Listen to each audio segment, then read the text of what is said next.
O programa a seguir tem classificação indicativa livre. Olhou para o chão, achou que era ouro, só que era papel de bala. Mas a alegre senhora que encontrou este objeto não ficou triste. E nas mãos dela, o lixo virou luxo. No Caldo de Cultura desta semana, nós vamos falar de uma artista mineira radicada no Paraná que encantou o mundo com seu jeito simples, mas com uma maneira totalmente exclusiva e criativa de fazer arte. Efigênia Rolim é o nome dela. Mas tem mais atrações no programa. A gente já tem a previsão de funcionamento, que é do acordo inicial da casa, 2 pequenas salas de exposição permanente, uma dedicada à família e ao seu Carlos, que é o construtor, e outra dedicada ao Esperanto. E a minha vida como artista é baseada na composição, né? Eu sou um compositor, é isso que me motiva tudo. Me motiva a ter uma banda, que me motiva a cantar, que me motiva tudo. Depois da ressaca do Oscar, quase todos os filmes indicados e vencedores da premiação continuam em cartaz. Ela é uma pessoa diferenciada nesse planeta, ela tem uma missão por aqui e ela está cumprindo essa missão e isso tinha que ficar registrado. Olá, o Caldo de Cultura, entrevista agora o escritor Verislau Monteiro.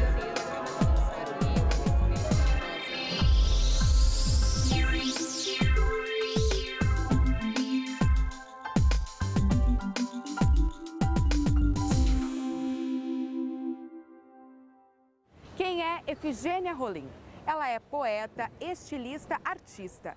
No lixo encontrou a matéria principal para criar suas obras. No ano passado, a jornalista Dina Ribas publicou o livro Efigênia Rolim nas asas do peixe voador, que conta um pouco a trajetória desta artista popular.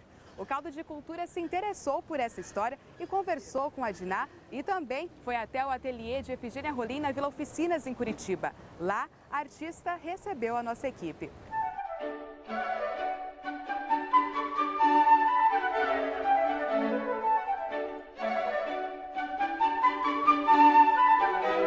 82 anos, mas com uma energia de jovem menina. A alma tem a bondade de uma criança. A conversa foi bem animada. Efigênia não para. Durante a entrevista, vai se performando. Coloca os trajes criados por ela mesma. Anda pra lá e pra cá e, já caracterizada, conta histórias. E quantas histórias! Mas daí o rei falou, sabe o que eu fiz? Fiz assim, né? Mostrou pra ele. Mas você nunca fez isso pra mim. Ela falou, claro, você não me atacou de verdade. Efigênia Rolim nasceu em 1931, na região da Zona da Mata Mineira. Na década de 70, ela, o marido e os 7 filhos se mudaram para o norte do Paraná, atraídos pela produção cafeeira do estado. Mas eles mal chegaram aqui e receberam a notícia de que a geada negra tinha acabado com parte da produção do café no Paraná. O jeito foi se mudar do norte para Curitiba. Aqui na capital paranaense, Efigênia e a família passaram por dificuldades. Chegaram a morar em albergues, mas com a ajuda de pessoas boas, conseguiram uma casinha lá na Vila Oficinas, bairro em que ela mora até hoje. E eu cheguei e ela me falou assim, ó. Ai, você tem um lugar que você pode comer e beber. Não, dormir, comer e beber sem trabalhar. Eu falei, só se for cadeia. Eu nem conhecia que era albergue. Daí ela falou, você com esse menino doente que já tem, né? E com essa criança aí, você pode sentar no carro, você ganha muito dinheiro. Sentar e pedir esmola, eu não vim para pedir esmola. Eu não sou esmoleira, eu sou apenas que luto para o pão de cada dia, né? E foi aqui em Curitiba que Efigênia Rolim deixou florescer o seu lado artístico. Mas essa história você vai conhecer daqui a pouco. Mas agora você vai conhecer uma obra rara da arquitetura de madeira de Curitiba, a Casa da Estrela de 5 Pontas. Essa construção estava quase se deteriorando, mas uma iniciativa bem bacana da Universidade Católica do Paraná ajudou a preservar e a deixar de pé essa parte da nossa história. Confira na reportagem de Vinícius Nogueira e Felipe Conceição.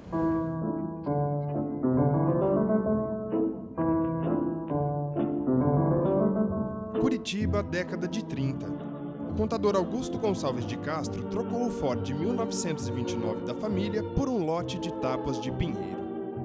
O expediente da fábrica terminava e o sol caía, mas Castro não ia descansar. Sozinho e com apenas um serrote, um martelo e um lampião nas mãos, Castro colocou em pé uma das construções mais exuberantes e peculiares da arquitetura de madeira de Curitiba. a Casa da Estrela de 5 Pontas. O Esperanto, conhecido como a língua universal, é a ideia representada na construção. O desejo dos esperantistas é que um dia toda a humanidade possa se comunicar com uma mesma língua, de forma harmônica. Um dos símbolos do Esperanto é a estrela verde de 5 pontas, representando os 5 continentes. A estrela e o pentágono estão por toda a casa e a disposição dos cômodos favorecia a convivência dos moradores. Não há nenhum outro registro no mundo de uma construção que seja inspirada na estrela de 5 pontas. Ele parte do princípio de que o número 5 representa os 5 continentes. Então, os 5 volumes da casa dão para um lugar comum, que é este pentágono central, que faz esse estar no pavimento de baixo. No pavimento superior, os 5 quartos também dão para esse espaço central, que através de um mezanino se liga com o andar térreo. Ou seja, os 5 continentes, através desse fio central, que seria a língua do Esperanto, poderiam construir um mundo mais fraterno e mais amável. Outra particularidade é que nenhum ângulo da casa é reto, com exceção das portas e das janelas. Para os arquitetos, uma obra com uma força iconográfica tão grande espanta por ter sido construída por alguém sem estudos na área. Sempre que você foge do ângulo reto, você gera cortes nos materiais que são mais complexos, né? Não só para uma pessoa como ele, né, que não era um construtor, mas como para alguém da área da construção, né? Você pode observar pelas nossas construções que se procura sempre seguir o ortogonal, até pelo aproveitamento interno, porque você gera um outro problema, né, quando você trabalha com ângulos. Você gera um problema de acomodação dos móveis, dos armários, sofás, cadeiras, mesas, né? Tudo isso fica bem mais complexo. Até a década de 90, a Casa da Estrela ficava na rua Zamenhof, no Alto da Glória. Zamenhof é o criador do Esperanto e a rua foi batizada com o nome dele em função da presença da casa. A especulação imobiliária começou a pressionar a construção, que já estava deteriorada e sofria com o abandono. Nos últimos 10 anos, a corrida para salvá-la mobilizou muitas pessoas e setores, até que um acordo entre a prefeitura, os herdeiros da casa e a Pontifícia Universidade Católica determinou a ida da construção para o campus da PUC Paraná, no Prado Velho. A Casa da Estrela de 5 Pontas foi transportada tábua por tábua aqui para a PUC e foi instalada na mesma posição geográfica em que se encontrava no Alto da Glória. Esta linha, por exemplo, aponta para o norte e os arquitetos fizeram questão de mantê-la na mesma posição. A ideia de transporte da casa foi viabilizada através de um primeiro trabalho muito rápido, que foi o desenho, mapeamento, fotografia, numeração das peças da casa, para que ela pudesse ser desarmada e transportada para um abrigo seco e seguro dentro do campus. O transporte da Casa da Estrela durou 4 anos. A casa será aberta ao público ainda no primeiro semestre de 2013 e poderá ser visitada durante o período de funcionamento do campus. A casa em si é uma obra digna de ser visitado, né? Pela sua particularidade, por tudo aquilo que ela representa enquanto espaço construído. A casa vai estar aberta à visitação pública nos horários do campus, que é o dia todo, até de noite, porque a universidade funciona. A gente já tem a previsão de funcionamento, que é do acordo inicial da casa, 2 pequenas salas de exposição permanente, uma dedicada à família e ao seu Carlos, que é o construtor, e outra dedicada ao Esperanto. Tantas outras construções históricas do Paraná não tiveram a mesma sorte da Casa da Estrela e não sobreviveram à especulação imobiliária. Mas esse capítulo da nossa história não vai precisar ser contado. Poderá ser visto.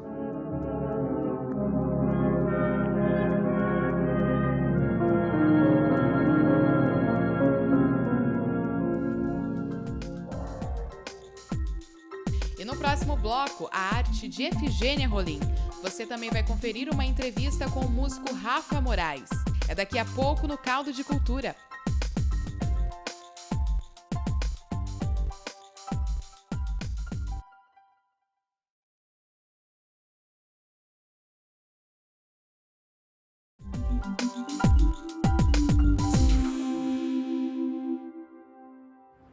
O Largo da Ordem teve um papel decisivo na carreira de Efigênia Rolim. No início da década de 90, todos os domingos, junto com a Feirinha do Largo, aqui era realizada a Feira do Poeta, um espaço que dava oportunidade para aquelas pessoas que estavam começando na arte de fazer poesia.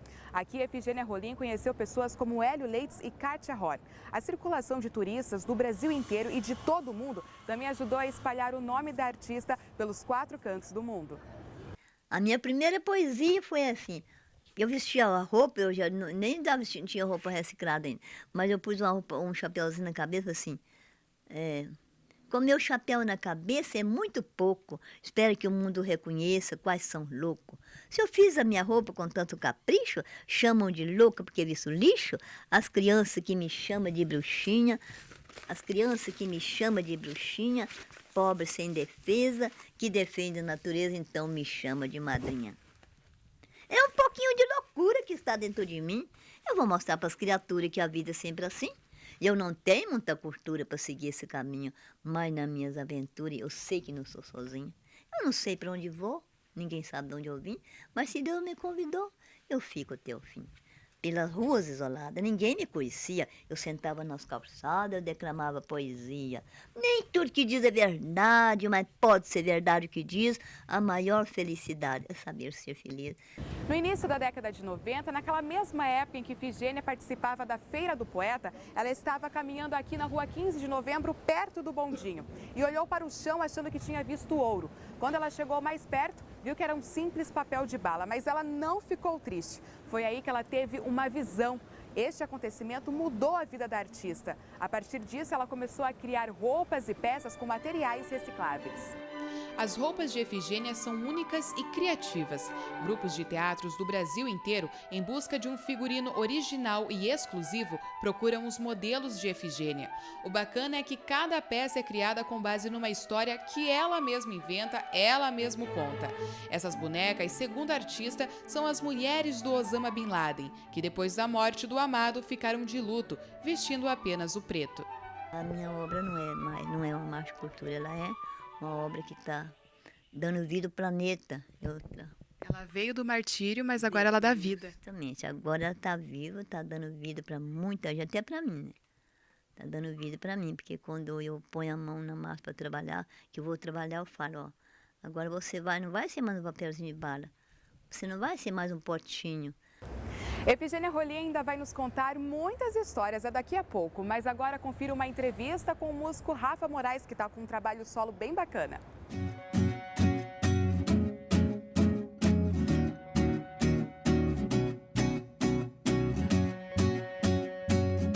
Bom, o Caldo de Cultura vai conversar agora com o Rafa Moraes, que agora está com um projeto solo, que é o La Buena Onda. Ele vai conversar com a gente, vai contar um pouco como é que surgiu esse projeto. O Rafa, que é o vocalista da banda Nuvens, já tem aí uma trajetória. Rafa, como é que surgiu essa ideia de fazer esse projeto solo? O projeto ele surgiu da minha vontade de colocar a canção no mundo na época que eu componho ela. Basicamente é isso, assim. Porque às vezes no ritmo da banda, no processo da banda, às vezes eu estou compondo e as músicas começam a ser engavetadas, né? E aí depois de um ano a gente redescobre uma música, ou depois de 2, 3 anos tem músicas que nunca mais são descobertas. Então, e a minha vida como artista é baseada na composição, né? Eu sou um compositor, é isso que me motiva tudo. Me motiva a ter uma banda, que me motiva a cantar, que me motiva tudo. Então é uma coisa que eu não queria apagar, eu queria na verdade acender mais, assim. Esse La Buena Onda é o nome de um EP de 3 músicas que eu fiz na viagem, que eu fiz uma viagem agora de 20 dias para a Argentina e para o Chile, que foi onde tudo isso se juntou e se potencializou. E aí surgiu esse nome, La Buena Onda, né, que foi uma coisa que lá todo mundo fala muito, né, quando tá uma energia boa, quando tá uma vibe boa, assim. Ah, buena onda, buena onda, buena onda. E eu tava muito na buena onda nessa viagem e trouxe essa energia para as músicas que eu compus lá. Então elas vieram nessa vibe, assim, né? E essas 3 músicas todas acompanhadas de um videoclipe também. O primeiro videoclipe que você lançou agora é da música A Viagem, né? Que tem tudo a ver também com essa La Buena Onda, sua viagem. Essas 3 músicas falam sobre isso, na verdade, assim. Elas têm esse clima de viagem mesmo, de liberdade, né? Essa primeira música fala sobre você poder também viajar para dentro de alguém e atingir o mesmo lugar, assim, do que você viajar para muito longe. Porque às vezes a gente viaja para muito longe para buscar a si mesmo, ou para buscar outras coisas novas. E às vezes você tem alguém do teu lado, na tua cidade e tal, alguém, uma paixão, ou um amigo, ou seja lá o que for, que você pode viajar para dentro dessa pessoa e chegar no mesmo lugar. Essa música fala sobre isso. E as outras que vêm em seguida são mais ou menos nessa onda, assim, A próxima, que a gente vai gravar o clipe agora também, o nome dela é Imprevisível, né? O refrão dela fala que o imprevisível é invisível aos olhos de quem não quer ver, né? Que foi uma coisa que eu percebi muito na viagem, assim. Porque às vezes eu saía sozinho, eu viajei sozinho, esses 20 dias, aí eu saía sozinho do hostel onde eu estava, e eu não sabia o que eu ia fazer, né? Não sabia o que eu ia fazer, tipo, mas eu ia. E é uma coisa que às vezes no dia a dia eu não me permito fazer, porque você entra numa rotina de fazer as coisas nos horários e nas coisas certas e tal, do jeito que tem que ser, e aí às vezes perde essa abertura ao imprevisível, né? Você, como eu já falei, o Rafael, ele vem da banda Nuvens, né, que é um trabalho assim coletivo, né? Uma banda é sempre um trabalho coletivo. Qual é a diferença, né? É uma coisa muito mais fluida, né? É muito mais rápido, né? E ao mesmo tempo o lado da banda, ele por um outro lado ele é mais rico, né? Porque ele traz outras visões, outros olhares, né? Então para mim é bem diferente, assim. É um trabalho paralelo então ao da banda Nuvens e vai acabar agregando, né, para a banda Nuvens? Eu acho que sim, porque na verdade assim, por exemplo, eu lancei esse clipe agora. Aí deu uma espalhada e tal, deu uma reverberada na internet. Aí um monte de gente não conhecia Nuvens e conheceu o vídeo, esse do Projeto Solo. E aí passou a adicionar Nuvens, e aí eu falo da Nuvens e conhece a Nuvens. Mas eu acho que as coisas podem andar em paralelo, até porque a gente não é uma coisa só, né? A gente não pode se sentir escravo de nada, a gente tem que estar feliz fazendo as coisas, né? E a vida é isso, né? É mudança o tempo inteiro, assim. Então, eu não tô com medo disso, sabe? Com a Nuvens eu mostro o que eu crio junto com mais meus 3 amigos de forma coletiva. No meu projeto solo eu mostro o que eu crio sozinho do meu jeito, né? Então, é isso. O imprevisível é invisível aos olhos de quem não quer ver. O imprevisível é invisível aos olhos de quem não quer ver. E no próximo bloco, Dina Ribas e o livro Efigênia Rolim nas Asas do Peixe Voador. E Marli Machado com os lançamentos do cinema desta semana. Não saia daí daqui a pouco no Caldo de Cultura.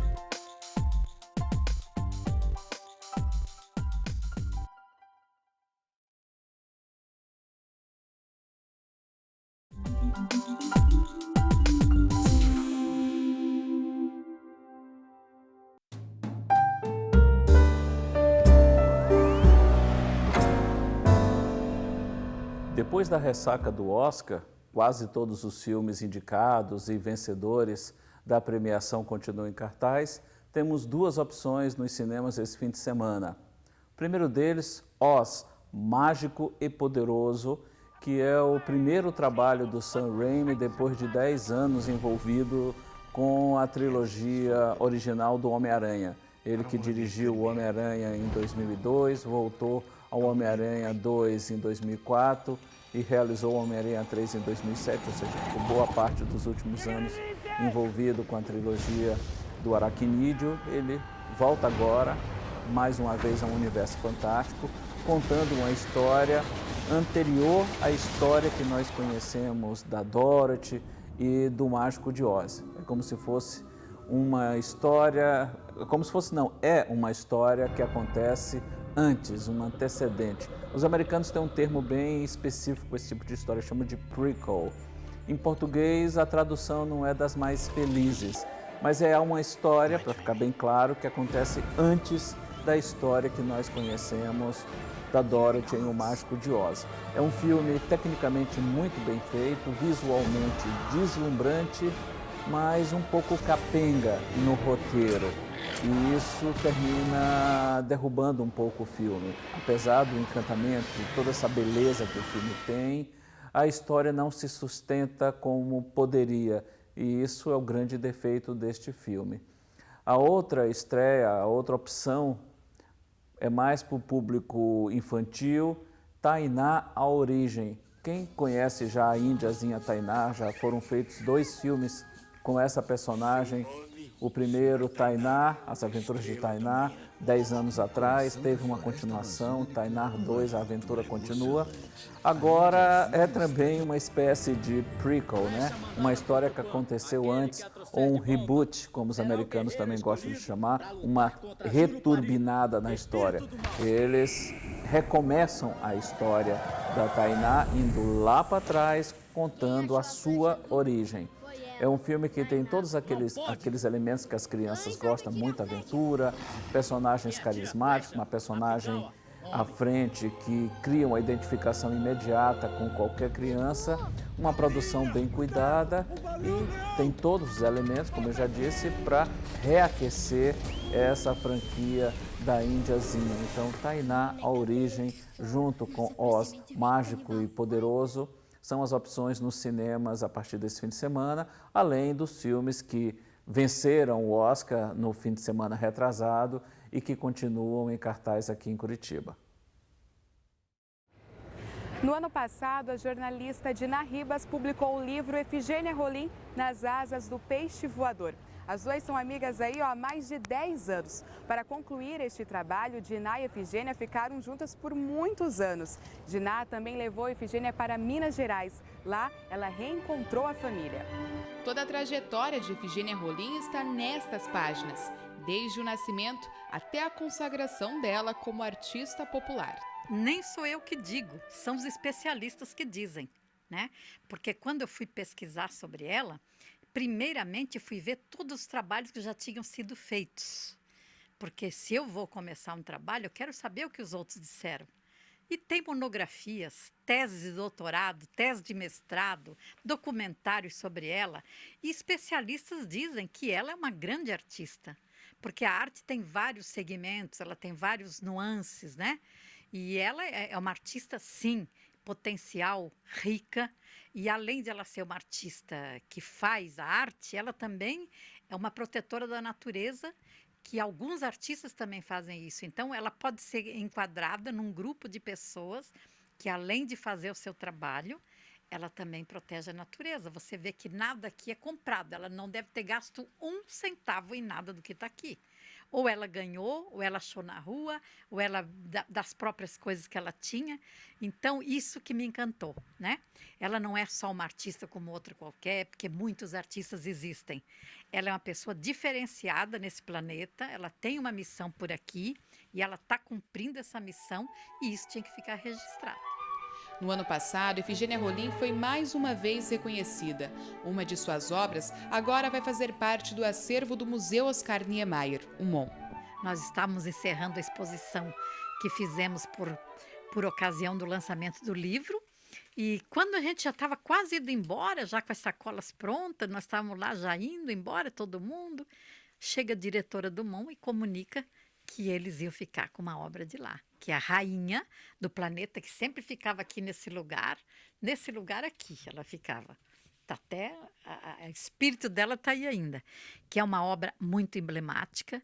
No livro eu falo muito sobre esta obra, porque ela dignifica o planeta Terra na figura de uma mulher toda fantasiada, toda bonita, cheia de colares, de roupas lindas, e que esta figura, que é o planeta Terra, que é esta mulher, que é o feminino do universo, ele tem que ser cuidado, preservado, bonito como está naquela obra ali. Então, é uma obra de muita profundidade dentro do trabalho dela, e que ela, até aquele momento, disse que nunca ia se desfazer.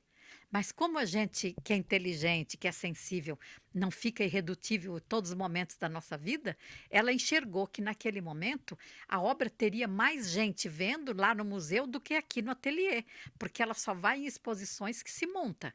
Ela está sempre nas exposições.